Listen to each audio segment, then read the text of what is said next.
की निवास स्थिति। तो व्यष्टि की निवास स्थिति के लिए आयकर अधिनियम में कुछ शर्तें दी गई हैं। उन शर्तों को पूरा करने पर किसी व्यष्टि की निवास स्थिति का निर्धारण किया जा सकता है। और किसी व्यष्टि की कोई व्यष्टि अपनी निवास स्थिति के आधार पर भारत में निवासी हो सकता है, रेजिडेंट हो सकता है।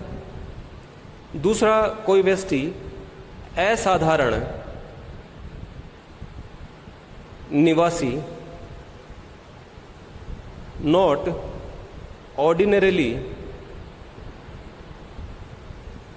रेजिडेंट हो सकता है। और कोई व्यक्ति अनिवासी, नॉन रेजिडेंट भी हो सकता है। तो किसी व्यक्ति की 3 निवास स्थितियां हो सकती है: निवासी, असाधारण निवासी और अनिवासी। तो शर्तों की पूर्ति के आधार पर निवास स्थिति का निर्धारण किया जाता है। तो अगर कोई व्यक्ति किन्हीं शर्तों को पूरी करता है तो वो कभी निवासी कहलाता है, कभी असाधारण निवासी, और कभी उसकी निवास स्थिति अनिवासी की भी हो सकती है। तो कौन कौन सी शर्तों को पूरी करने पर कोई व्यक्ति निवासी होगा, अनिवासी होगा या असाधारण निवासी होगा, उन शर्तों की हम बात करेंगे। तो व्यक्ति की निवास स्थिति के लिए आयकर अधिनियम में कुछ शर्तें निर्धारित की गई हैं, जिनमें से हम जो पहली शर्त है उसको हम आधारभूत शर्त कहते हैं। तो जो पहली शर्त है आधारभूत शर्त में शर्त है कि वह व्यक्ति, जिस व्यक्ति की निवास स्थिति की हम बात कर रहे हैं, वह व्यक्ति गत वर्ष यानी कि जिस वर्ष की आय पर कर का निर्धारण किया जा रहा है, उस गत वर्ष में भारत में 182 दिन या अधिक रहा हो।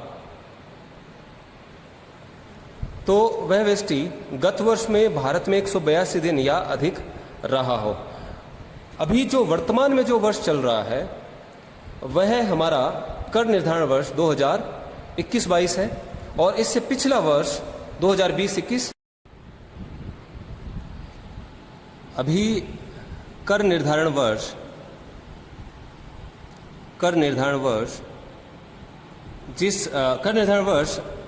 12 माह का होता है। अभी 2021-22 चल रहा है। कर निर्धारण वर्ष 1 अप्रैल को शुरू होता है और 31 मार्च को समाप्त होता है। तो अभी जो वर्तमान में जो कर निर्धारण वर्ष है वह 1 अप्रैल 2021 को शुरू हुआ है और 31 मार्च 2022 को समाप्त होगा। तो कर निर्धारण वर्ष 2021-22 में गत वर्ष यानी कि वर्ष 2020-21, इससे तुरंत पूर्व का जो वर्ष है गत वर्ष 2020-21 की आय पर इस वर्ष कर का निर्धारण किया जाएगा। यानी कि कर निर्धारण वर्ष में गत वर्ष की आय पर कर निर्धारित किया जाता है। पूरे वर्ष की आय पर उसके आगे वाले वर्ष में कर निर्धारित किया जाता है। तो इस वर्ष 2021-22 में 2020-21 की आय पर कर का निर्धारण किया जाएगा। तो जिस करदाता की निवास स्थिति की हम बात कर रहे हैं उसकी बात हम कर रहे हैं गत वर्ष 20-21 के संबंध में। तो गत वर्ष में यानी कि 20-21 में वह व्यक्ति भारत में 182 दिन या अधिक रहा हो। तो वह व्यक्ति गत वर्ष में भारत में 182 दिन या अधिक रहा हो। तो 182 दिन भारत में रहने के लिए यह आवश्यक नहीं है कि वह 182 दिन लगातार भारत में रहा हो। अगर वह व्यक्ति भारत में आता जाता रहता है तो अलग अलग अवधियों में भी कुल मिलाकर वह व्यक्ति कम से कम 182 दिन भारत में रह सकता है। तो 182 दिनों के लिए आवश्यक नहीं कि वह लगातार 182 दिन भारत में रहा हो, और यह भी आवश्यक नहीं कि वह एक ही स्थान पर 182 दिन भारत में रहा हो। वह भारत में किसी भी स्थान पर भारत में 182 दिनों के लिए रह सकता है। तो 182 दिन लगातार आवश्यक नहीं है, और 182 दिन किसी एक ही स्थान पर रहना भी आवश्यक नहीं है। तो आधारभूत शर्तों में एक अथवा में एक वैकल्पिक शर्त भी दी गई है।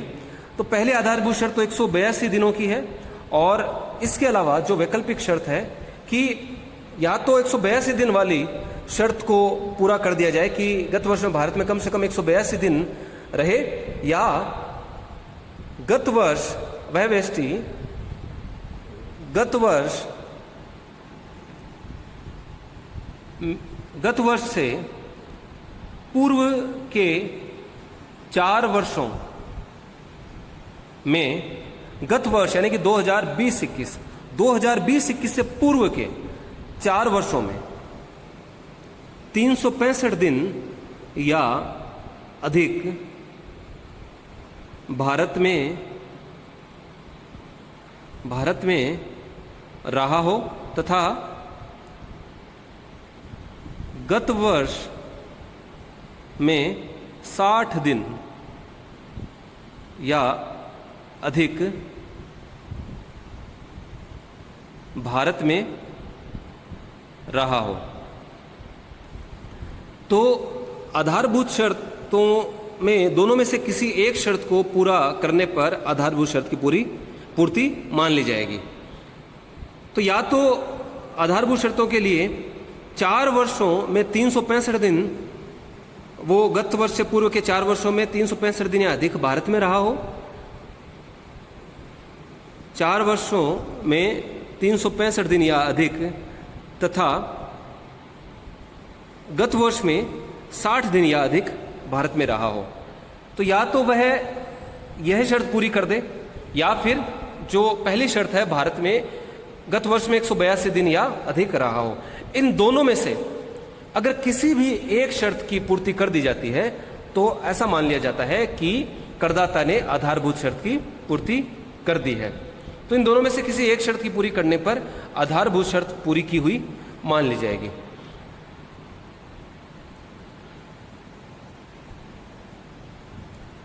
इस शर्त के अलावा 2 अतिरिक्त शर्तें भी निवास स्थिति का निर्धारण करने के लिए आयकर अधिनियम में दी हुई है। तो 2 अतिरिक्त शर्तें हैं। पहली शर्त तो आधारभूत शर्त है, और अतिरिक्त शर्तों में पहली शर्त यानी कि दूसरी शर्त यह है कि गत वर्ष से पूर्व के 10 वर्षों में कम से कम 2 वर्षों में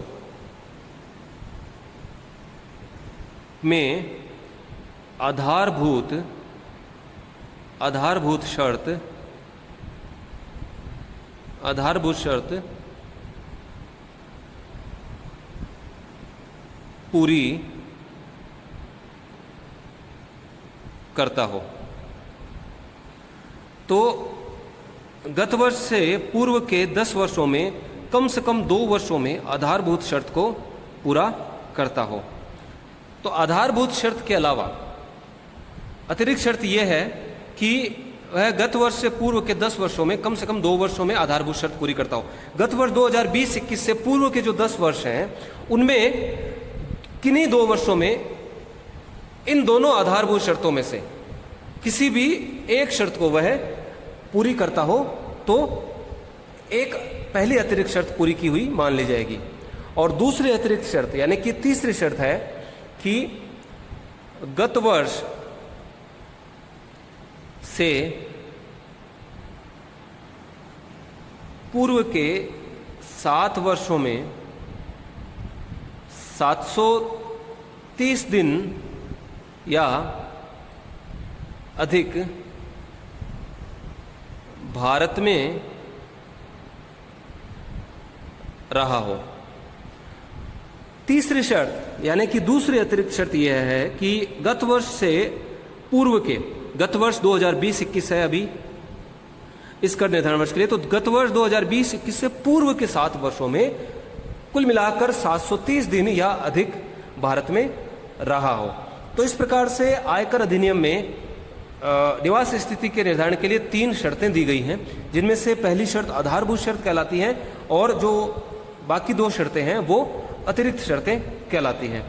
तो अगर कोई व्यक्ति इन शर्तों में से किन्हीं शर्तों की पूर्ति करता है तो शर्तों की पूर्ति के आधार पर उसकी निवास स्थिति का निर्धारण किया जाता है कि कब कोई व्यक्ति इन शर्तों की पूर्ति करने के आधार पर निवासी कहलाएगा, कब वह असाधारण निवासी कहलाएगा और कब अनिवासी कहलाएगा। तो आधारभूत शर्तों में से किसी एक शर्त की पूर्ति की जा सकती है, चाहे तो गत वर्ष में भारत में 182 दिन अधिक रहा हो, या फिर दूसरी वैकल्पिक शर्त यह है कि वो 4 वर्षों, गत वर्ष से पूर्व के 4 वर्षों में 365 या अधिक दिन तथा गत वर्ष में 60 दिन या अधिक दिन भारत में रहा हो। तो अब इन शर्तों की पूर्ति के आधार पर किस प्रकार से निवास स्थिति का निर्धारण किया जाता है वो हम जानेंगे।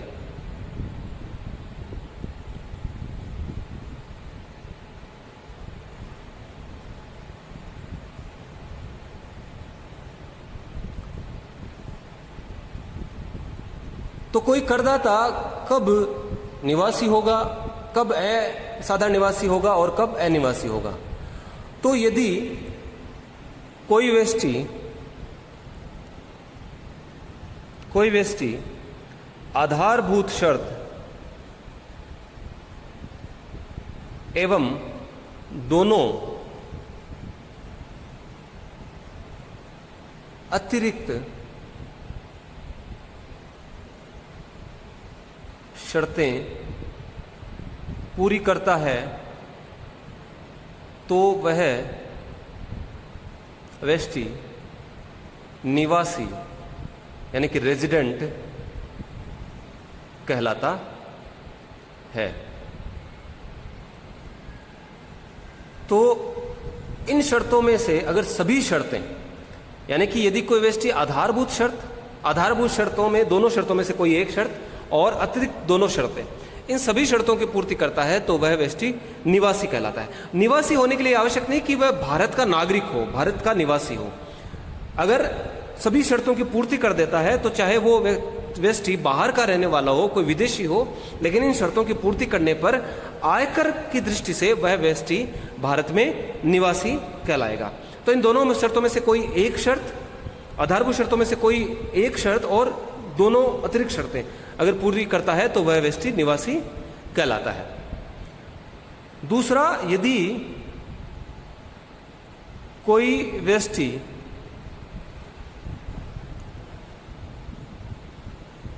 आधारभूत शर्त पूरी करे लेकिन अतिरिक्त शर्तों में से कोई एक या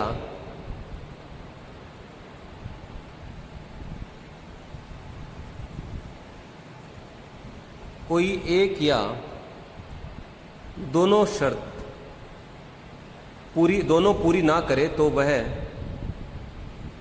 व्यक्ति असाधारण निवासी, नॉट ऑर्डिनरीली रेजिडेंट कहलाता है।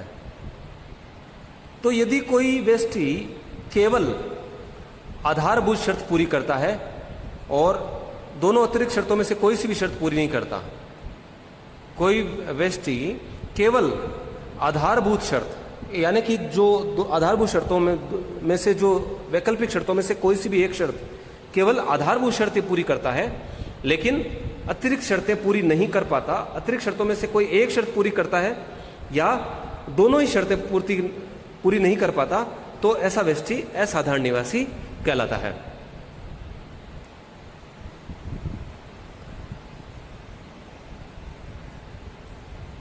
और तीसरा,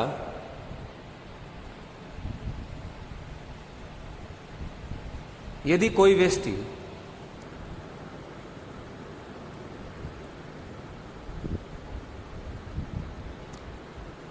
आधारभूत शर्त पूरी ना करे तो वह व्यक्ति अनिवासी नॉन रेजिडेंट कहलाता है। चाहे भारत का नागरिक ही क्यों ना हो, यदि कोई व्यक्ति आधारभूत शर्त ही पूरी ना करे तो वह व्यक्ति अनिवासी कहलाता है आयकर की दृष्टि से। तो अगर आधारभूत शर्त ही पूरी नहीं करता तो अतिरिक्त शर्तों की पूर्ति की बात ही महत्वहीन हो जाती है।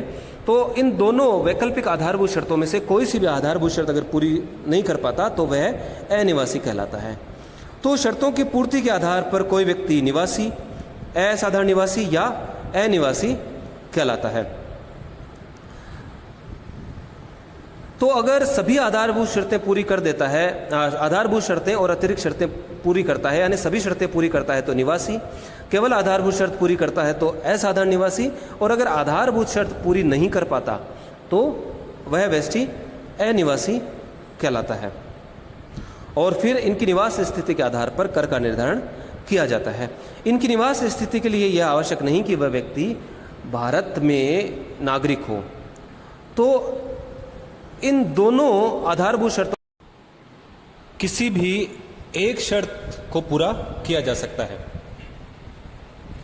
तो इन दोनों आधारभूत शर्तों में से किसी भी एक शर्त को पूरा किया जा सकता है, लेकिन कुछ व्यक्तियों के लिए जो ये दूसरी वैकल्पिक शर्त है ये लागू नहीं होती कि व्यक्ति गत वर्ष के पूर्व के 4 वर्षों में 365 दिन या अधिक भारत में रहा हो तथा गत वर्ष में 60 दिन या अधिक भारत में रहा हो।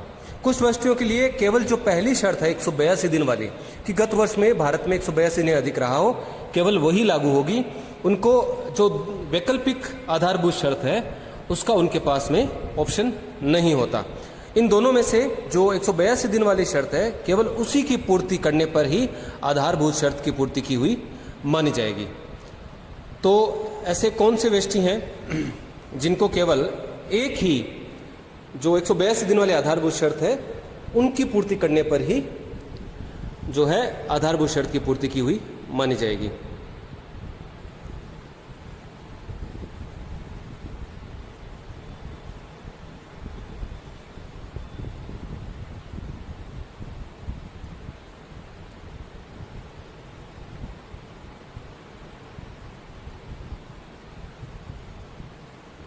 तो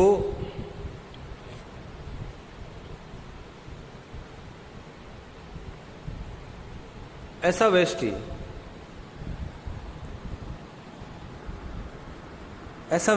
जो रोजगार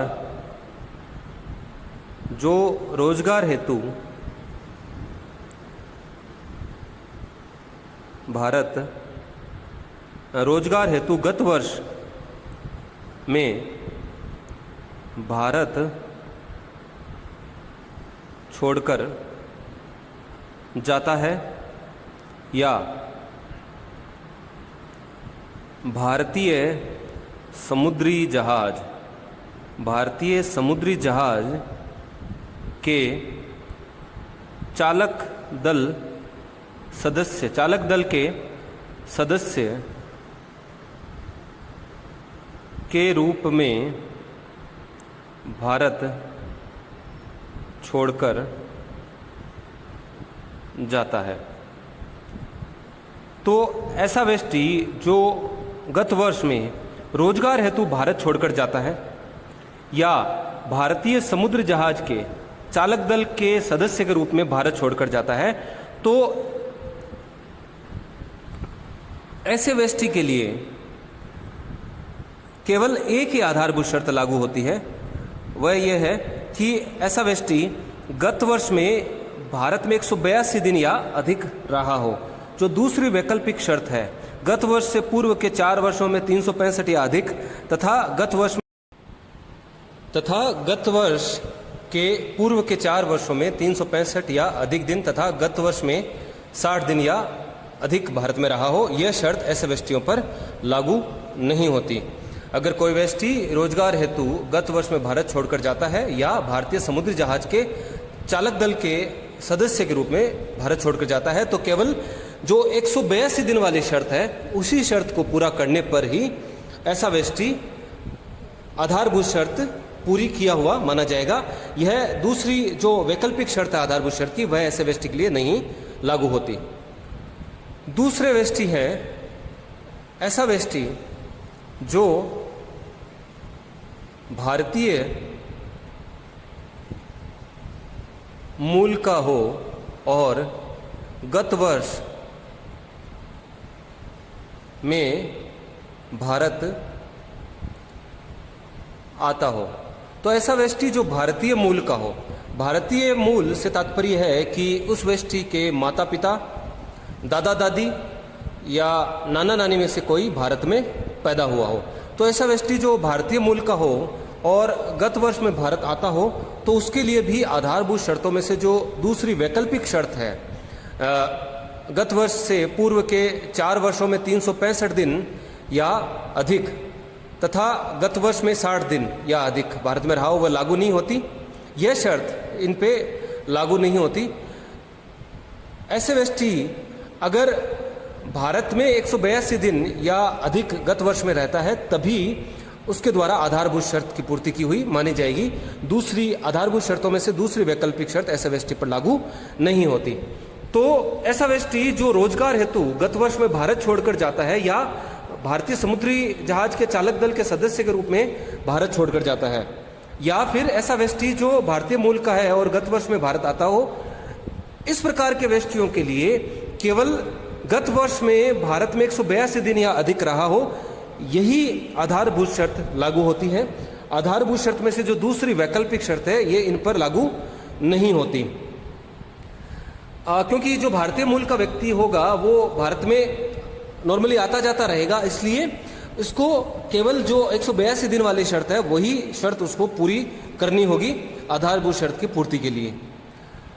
तो इस प्रकार से ये व्यक्ति ऐसे हैं जिनके लिए केवल एक ही आधारभूत शर्त 182 दिन वाली शर्त ही लागू होती है। बाकी अन्य व्यक्तियों के लिए इन दोनों आधारभूत शर्तों में से कोई सी भी एक शर्त पूरी करने पर आधारभूत शर्त की पूर्ति मान ली जाती है। 182 दिन की अवधि लगातार भारत में रहना आवश्यक नहीं है। वह अलग अलग अवधियों में कोई व्यक्ति 182 दिनों तक भारत में रह सकता है और भारत में अलग अलग स्थानों पर भी वह रह सकता है। यह आवश्यक नहीं कि किसी एक ही स्थान पर लगातार 182 दिन या अधिक रहने पर ही आधारभूत शर्त की पूर्ति मानी जाएगी। अब कई बार क्वेश्चन में भारत किसी व्यक्ति के भारत आने का दिन और भारत से जाने का दिन भी दिया हुआ होता है। तो भारत में आने का दिन और भारत से जाने का दिन, ये दोनों दिन ही भारत में रहने के दिनों में शामिल कर लिए जाते हैं। तो भारत में रहने के दिनों की गणना करते समय बाहर से भारत में आने का दिन और भारत से जाने का दिन दोनों ही भारत में रहने के दिनों में शामिल किए जाते हैं। अगर घंटों के आधार पर समय दिया गया हो तो 24 घंटे का एक दिन माना जाता है और 24 घंटे से अतिरिक्त जो घंटे भारत में रहा है उनको छोड़ दिया जाता है। 24 घंटों का एक दिन मानकर ही दिनों की गणना की जाती है। तो आज के लिए इतना ही। आज की क्लास में हमने व्यक्ति करदाता की निवास स्थिति के बारे में जाना कि कौन कौन सी शर्तें पूरी करने पर वह निवासी या साधारण निवासी और अनिवासी कहलाएगा।